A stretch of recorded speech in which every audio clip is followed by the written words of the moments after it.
अस्सलामुअलैकुम स्टूडेंट्स, आज हम फिर हाजिर हैं हमारी नई वीडियो के साथ जिसमें हम अलजेब्रा ऑफ कॉम्प्लेक्स नंबर के बारे में जानेंगे। वीडियो शुरू करने से पहले मेरी एक छोटी सी रिक्वेस्ट है, अगर आपको वीडियो पसंद आए तो प्लीज़ लाइक करें, शेयर करें और मेरे चैनल को ज़रूर सब्सक्राइब करें। और अलजेब्रा ऑफ कॉम्प्लेक्स नंबर को अच्छी तरह से समझने के लिए वीडियो को एंड तक ज़रूर देखें। अलजेब्रा ऑफ कॉम्प्लेक्स नंबर में सबसे पहले है equality of two complex numbers. When we said the two complex numbers are equal, suppose कीजिए Z1 हमने एक कॉम्प्लेक्स नंबर लिया है और उसके इमेजिनरी पार्ट और रियल पार्ट्स ये हैं, A is a real part and B is imaginary part. Second number consider कीजिए Z2 C plus ID where C and D, C is real part and D is imaginary part, and remember that A, B, C, D are nothing but the real numbers। अब हमें ये बताना है Z1 and Z2 कब equal रहते हैं। तो by definition जो आपकी टेक्स्ट बुक में दी गई है कुछ इस तरह से है, when real part of Z1 is equal to real part of Z2 as well as imaginary part of Z1 is equal to imaginary part of Z2, then we said that Z1 is equal to Z2। चलिए definition देखते हैं। देखिए definition कुछ इस तरह से है, two complex number Z is equal to A plus IB and Z2 is equal to C plus ID are said to be equal if their corresponding real and imaginary parts are equal, that is A plus IB is equal to C plus ID, that is Z1 is equal to Z2। This is possible if A is equal to C and B is equal to D। दोनों के corresponding real parts and imaginary part दोनों ही equal रहने चाहिए। Example से अच्छी तरह से समझते हैं।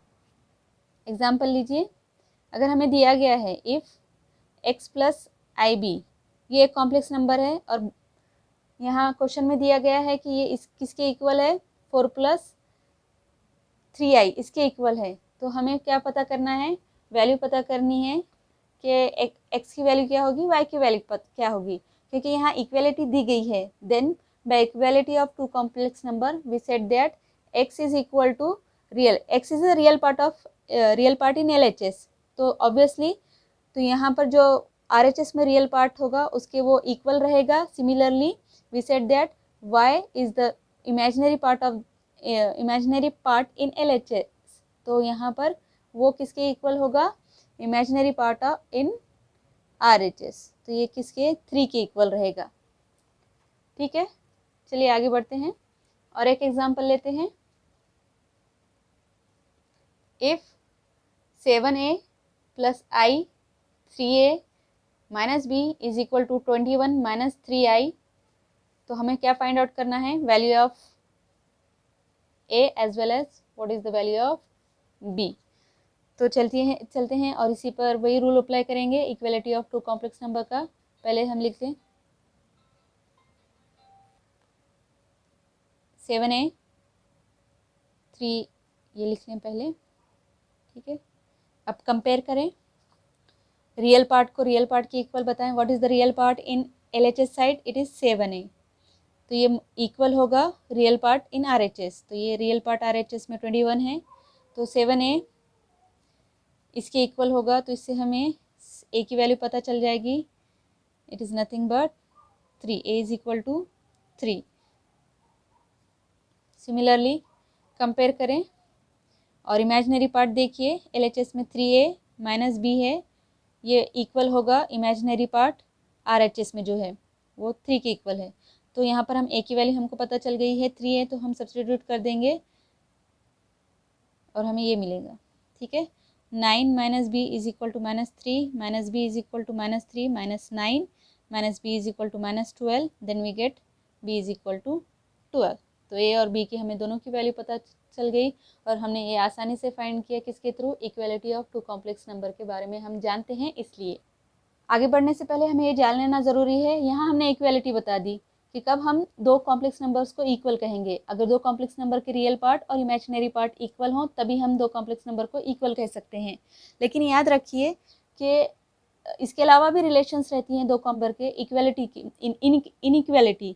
हम दो नंबर्स को जैसे रियल पार्ट्स में कहते हैं 1 इज़ लेस देन 2 और 3 इज़ ग्रेटर देन 2। इस तरह से अगर हम लेंगे, ये जो इनइक्वलिटी रियल नंबर्स के बीच में दी जाती है, ऐसी इक्वलिटी कॉम्प्लेक्स नंबर में डिफाइन नहीं की जाती। It does not define on complex number. Complex number में आप दो नंबर्स को, कोई भी दो नंबर्स को कंपेयर नहीं कर सकते। It is not defined on any two complex numbers.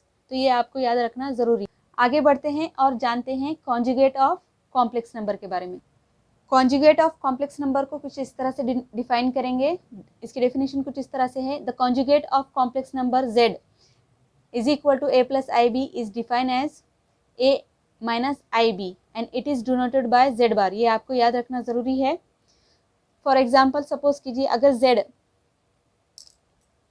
हमारे पास z इस तरह से दिया है 3 प्लस 2ib, ये कॉम्प्लेक्स नंबर दिया गया है और हमें कहा गया है कि इसका कॉन्जुगेट नंबर फाइंड करें, कॉन्जुगेट फाइंड करें। तो ये कैसे होगा, z बार से हम इसे डिनोट करेंगे और हम क्या करेंगे, इमेजिनरी पार्ट, रियल पार्ट तो एज इट इज़ रहेगा, रियल पार्ट में कुछ चेंजेस नहीं आएंगे, साइन में कोई भी चेंज नहीं आएगा, लेकिन इमेजिनरी पार्ट में जो साइन है उसका अपोजिट हम कॉन्जुगेट में लेंगे। तो यहाँ पर पॉजिटिव है तो यहाँ पर हम नेगेटिव लेंगे और ये हो जाएगा -2। Similarly for another example suppose कीजिए z हमको दिया गया है -8 माइनस आई, सपोज कीजिए -8 -i और है हमें फाइंड करना है z बार। तो इसे किस तरह से करेंगे, यहाँ पर रियल पार्ट -8 है तो ये चेंज नहीं होगा, इसमें कोई चेंजेस नहीं होंगे, लेकिन यहाँ इमेजिनरी पार्ट -i है तो यहाँ पर इसका देखिए साइन माइनस है तो यहाँ पर पॉजिटिव हो जाएगा। तो इस तरह से हम फाइंड आउट करते हैं conjugate of a complex number.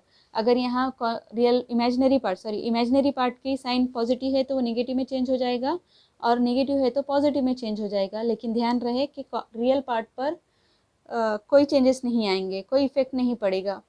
चलिए कुछ एग्जाम्पल से और अच्छे से समझते हैं कि अगर कॉम्प्लेक्स नंबर दिया गया है तो उसका कॉन्जुगेट किस तरह से फाइंड आउट करें।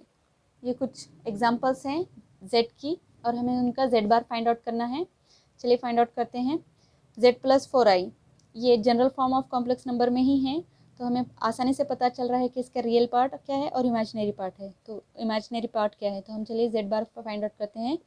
Real part as it is, imaginary part की साइन चेंज होगी, इट प्लस है तो यहाँ माइनस लिखेंगे, 4i आ जाएगा।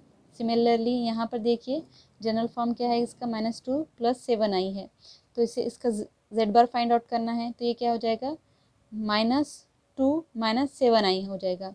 अब यहाँ पर देखिए इसका क्या फॉर्म है, जनरल फॉर्म 3 + 0i होगा, क्योंकि यहाँ पर 0 है तो ये टर्म हमने नहीं लिखी थी, लेकिन ये फिर भी कॉम्प्लेक्स नंबर है।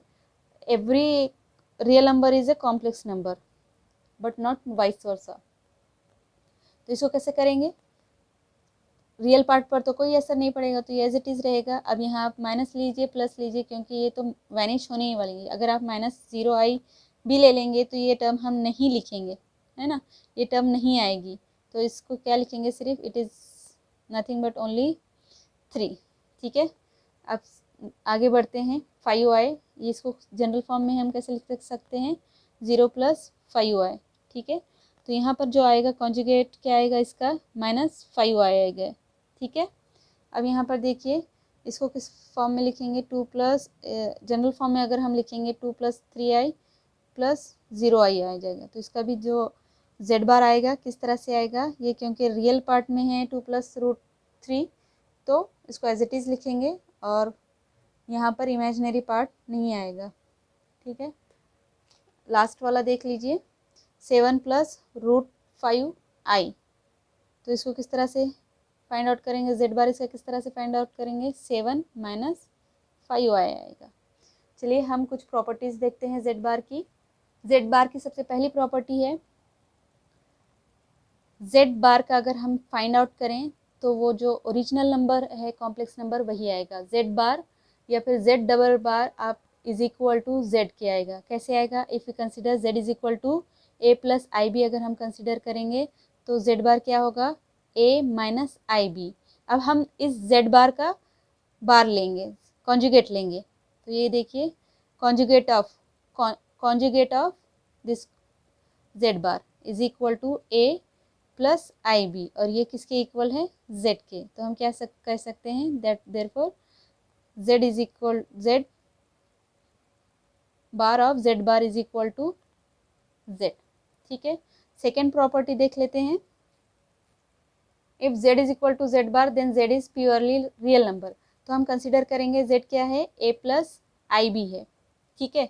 तो हम इस इक्वेशन में रखेंगे, यहाँ क्या दिया हुआ है कि given z is equal to z bar, तो हमें ये भी पता है कि z बार क्या होता है, यहाँ पर z ये दिया है तो इसका z बार क्या होगा, a माइनस आई बी, ठीक है।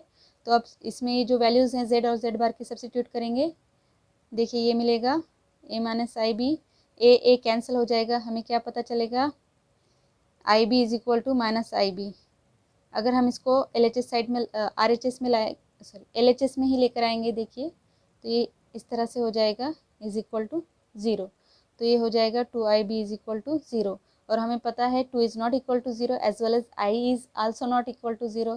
तो ये हमें क्या बताता है, that implies B is equal to zero. B की क्या वैल्यू होगी, B इक्वल टू ज़ीरो। तो इससे हमें क्या पता चलेगा, Z की क्या वैल्यू है, अगर हम सब्सटीट्यूट करते हैं B की वैल्यू यहाँ पर, तो Z क्या मिलेगा हमें A, और A क्या है, एक रियल नंबर है, तो हम ये कहेंगे it is nothing but the purely real number,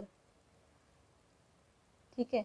जैसे हमने लास्ट एक एग्जांपल देखी थी जहाँ z की वैल्यू 3 थी, तो आपको पता चला था इसका z बार भी क्या होगा, 3 होगा। इससे क्या पता चलता है, z is equal to z bar when z is purely real number. चलिए ये तो सेकेंड प्रॉपर्टी हो गई है, इसी तरह की थर्ड प्रॉपर्टी भी है, वो देख लेते हैं। कॉन्जुगेट ऑफ z की थर्ड प्रॉपर्टी है, देखिए if z is equal to minus z bar then z is purely imaginary number, purely imaginary होगा z। तो इसको कैसे देखिए प्रूफ करके बताती हूँ, आपके सिलेबस में तो नहीं है लेकिन आपकी जानकारी के लिए मैं यहाँ बता देती हूँ। अगर z सपोज कीजिए a प्लस आई बी है, तो z बार इसका क्या फाइंड होता है, a माइनस आई बी, ठीक है। तो हमें लेकिन यहाँ क्या दिया गया है इक्वेशन में, इफ़ अगर z is equal to minus z bar के है, तो हम इसको लेके गिवन क्या है यहाँ पर, given z is equal to minus z bar, ये तो दिया हुआ है। तो हम वैल्यू सब्सटीट्यूट करेंगे, what is z, a plus i b, यहाँ पर सब्सटीट्यूट कर दिया, minus what is z bar, it is a minus I b, a plus i b bracket open करेंगे तो हमें क्या मिलेगा, minus a plus i b. यहाँ दोनों साइड आई बी है, पॉजिटिव साइन है, ये कैंसिल हो जाएंगे, क्या बचेगा, a is equal to minus a.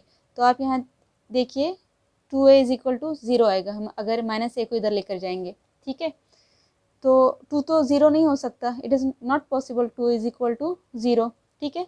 तो क्या दो रियल नंबर का मल्टीप्लिकेशन क्या आएगा, ज़ीरो कब आता है, जब ऑब्वियसली ए की वैल्यू ज़ीरो होगी तभी ये मल्टीप्लिकेशन ज़ीरो होगा।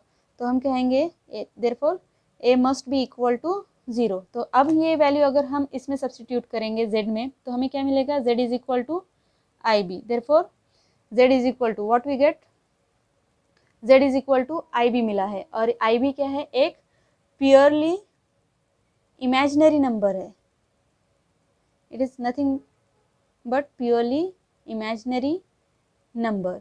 तो हमें यही प्रूफ करना था ना, यही थर्ड प्रॉपर्टी दी गई, if z is equal to minus z bar then z is purely imaginary number. हमने अभी एक क्वेश्चन सॉल्व किया था जहाँ पर z की वैल्यू क्या थी, z is equal to 5i थी, तो हमें क्या मिला था, z bar it is equal to minus 5i, ठीक है।